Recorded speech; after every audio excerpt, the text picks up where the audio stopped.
13,100 भन्दा धेरै गोली नेपालपट्टि हजुर त्यसमा चाहिँ रबर बुलेट र तपाईँको मेटल बुलेट सबै गरेर त्यो उहाँहरू आफैले चाहिँ स्वीकार रबर बुलेट लागेको व्यक्तिसँग नि मैले कुरा गरेको छु गोली लागेको हैन धातुको गोली लागेको व्यक्तिसँग नि मैले कुरा गरेको छु हजुर That's why it felt like a war zone भनेर उहाँहरूले त्यसै भन्नुभएको होइन दुईटैले दुख्छ हजुर दुख्छ दुईटैले मार्न सक्छ रबर बुलेट लाई लेस लेथल वेपन भन्छ लेस लिथल वेपन भन्छ तर if it is used randomly recklessly र अनि यसले कमजोर शरीरको कमजोर भाग जस्तो तपाईँको यो मसल एरियामा फेला पऱ्यो भने it penetrates and it may kill हामीले चिकित्सकहरूसँग कुरा गर्दाखेरि कतिपय डेथ्सहरू चाहिँ रबर बुलेटबाटै भएको छ भन्ने खालको कुरा गर्नुभयो र कतिपय बुलेटहरूमा चाहिँ रबर हुन्छ तर भित्र सानसानो मेटल्सको टुक्राहरू पनि हुँदो रहेछ कि त्यसलाई रबर लेपित रबर कोटेड मेटल बुलेट भनेर अथवा त्यस्तै के भन्ने शब्द छ यिनीहरू धातुको गोलीभन्दा कम घातक हुन्छन् तर तिनीहरूलाई सकेसम्म अन्तिम विकल्पको रूपमा प्रयोग गर्नुपर्छ भनेर चाहिँ इन्टरनेसनल ह्युमन राइट्स गाइडेन्सले त्यो भन्छ अब धातुको बुलेट त सकेसम्म प्रयोग नगर्ने एकदमै तपाईँको इमिनेन्ट डेथको रिस्क छ र अर्को मान्छेलाई चाहिँ सिरियस इन्जुरी हुने खतरा छ र त्यसलाई एभोइड गर्न नसकिने अवस्था आइलाग्यो भने पहिला वार्निङ दिएर अनि वार्निङलाई रेस्पोन्ड गर्ने समय दिएर and then they can fire it below the knees that's what the international standard says यहाँ चाहिँ immediate rapid without any firing sorry अन्धाधुन्द रेकलेस लापरवाहीपूर्वक चलाइएको पाएका छौँ हामीले थाहा थियो बच्चाहरू छन् त्यहाँ भनेर स्कुल ड्रेस लगाएका भन्ने बित्तिकै कक्षा 12 भन्दा मुनिका बच्चाहरू छन् भन्ने थाहा थियो मैले हजुरलाई सोधेँ यो प्रश्न होइन हजुरले जब उहाँहरूलाई सोध्नुभयो जोसँग कुरा भयो रिपोर्ट आउनु अगाडि होइन सबैलाई थाहा थियो यो अब जेन्जीले गरिराखेको थियो सिभिल कार्यालयबाट उहाँले पर्मिसन लिनुभएको थियो त्यो ग्यादरिङको लागि they allowed it to take place अब so we Gen Z in this country Gen Z भनेको त त्यो टाइम फ्रेम त्यो उमेरको समूह भन्ने उहाँलाई थाहा हुनुपर्ने कुरा हो यो अब उहाँहरूले हामीलाई प्रहरीले चाहिँ के भन्नुभएको थियो भने हामीले चाहिँ केही अनटुवर्ड खालको चाहिँ इन्स्टेन्सेसहरू पनि देख्यौँ त्यो डेमोन्स्ट्रेसनमा थुप्रै केटाकेटीहरूलाई स्कुल ब्याग समेत बोकाएर ल्याइएको थियो पानीको बोतल बोक्न लगाइएको रहेछ अनि प्लटिङ भयो भन्ने खालको रेस्पोन्स दिनुभएको छ प्लटिङ प्रहरीले ओके जसरी उहाँहरूले डेमोन्स्ट्रेसन गर्छु भनेको थियो त्यस्तो तरिकाले नभएर फरक तरिकाले भयो र द्याट वी डिन्ट एक्सपेक्ट भन्ने खालको कुरा रेस्पोन्स छ उहाँहरूको तर मेरो विचारमा that response doesn't absorb them from what they did on September 8. Yes, that's unacceptable.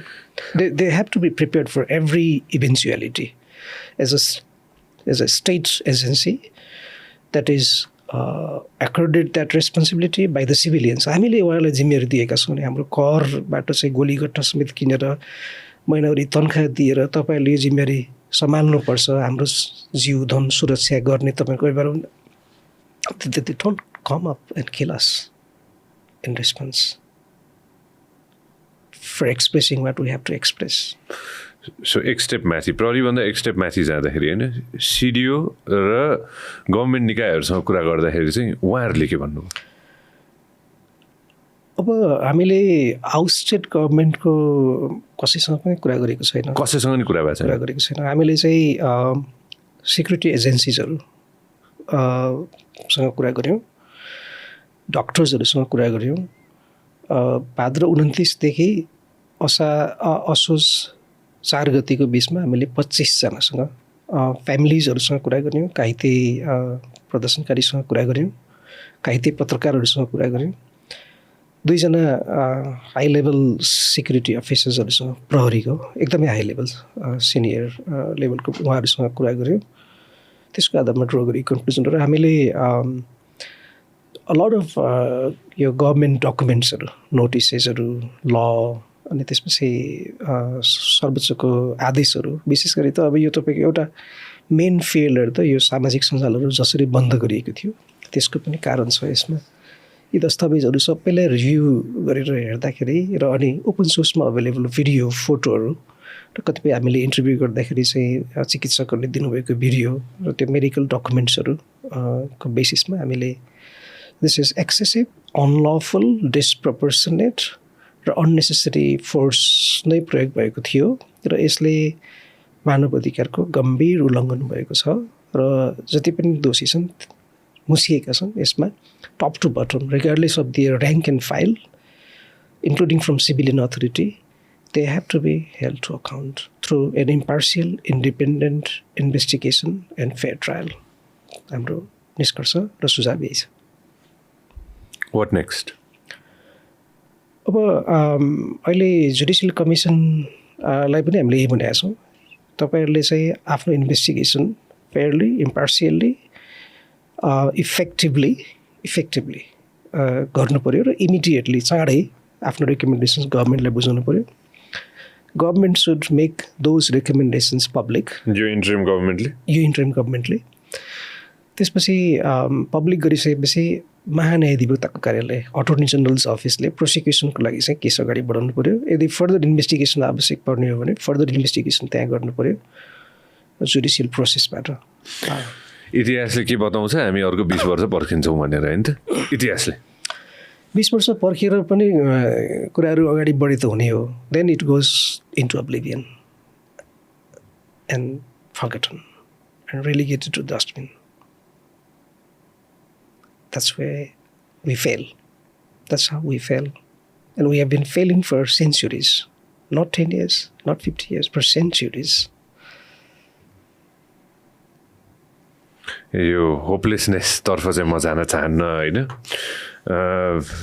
Let's hope this is the change होइन. This is the change, yes. Internationally हामीलाई त्यो दिन पश्चात त्यो दिन र त्यो दिन पछि हेर्न नजरिया के भयो, कसरी चाहिँ चेन्ज भयो. ह्युमन राइट्स एमनेस्टी र अन्य धेरै ह्युमन राइट्सका एजेन्सीहरूले र ग्लोबली नै हामीलाई हेर्ने दृष्टिकोण चाहिँ कसरी चेन्ज भयो त्यो दिन पश्चात.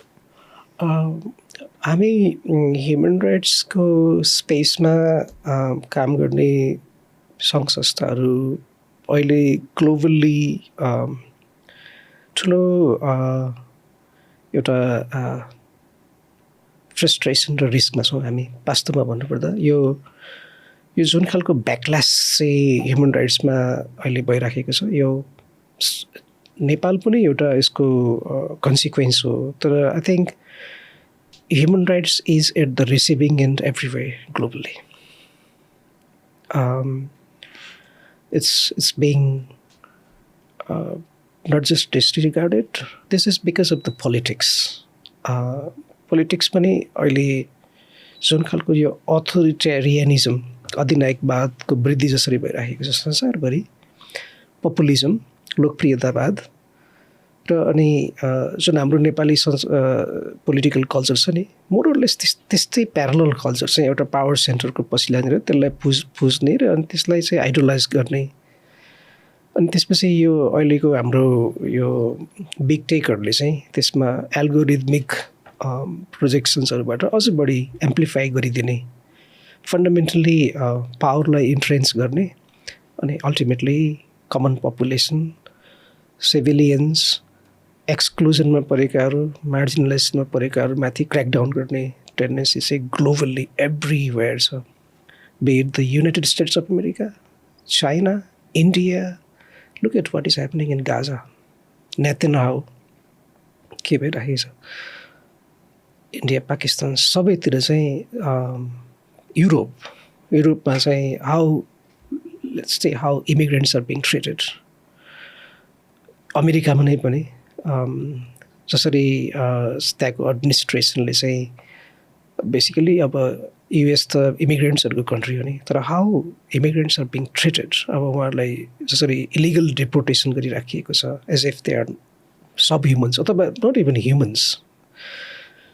अब जेन्डर जस्टिसका कुराहरूमा right to access to sexual हेल्थको सवालमा जसरी त्यहाँ चाहिँ त्यो ब्याकल्यासहरू भइरहेको छ, एबर्सन पनि गर्न नपाउने त्यहाँको महिलाहरूले. अब त्यो जुन तपाईँको सुप्रिम कोर्टदेखिबाट चाहिँ त्यो ब्याकल्यास अथवा रिभर्सल भइराखेको छ.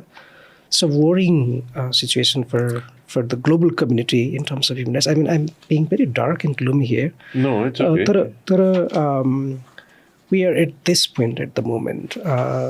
Africa अनि अरू विभिन्न स्पेसहरूमा चाहिँ राइजिङ कन्फ्लिक्ट छ अनि सँगसँगै यो क्लाइमेट चेन्जहरूले ल्याइरहेको क्राइसिसहरू छ तर वाट इज द न्यारेटिभ चाहिँ क्लाइमेट चेन्ज चाहिँ तपाईँको फल्स स्टोरी भन्ने खालको जुन ट्रम्पियन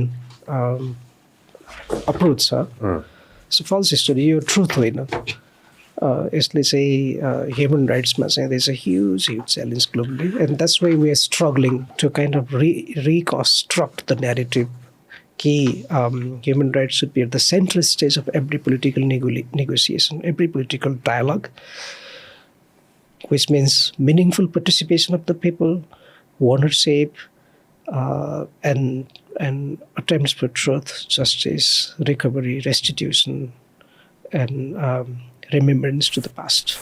तपाईले हाम्रो क्लिप एकदमै एन्जोय गर्नुभयो होला अब पुरै भिडियो हेर्नको लागि चाहिँ युट्युबमा सब्स्क्राइब गर्न नबिर्सिनु होला व्यास मिडिया नेटवर्क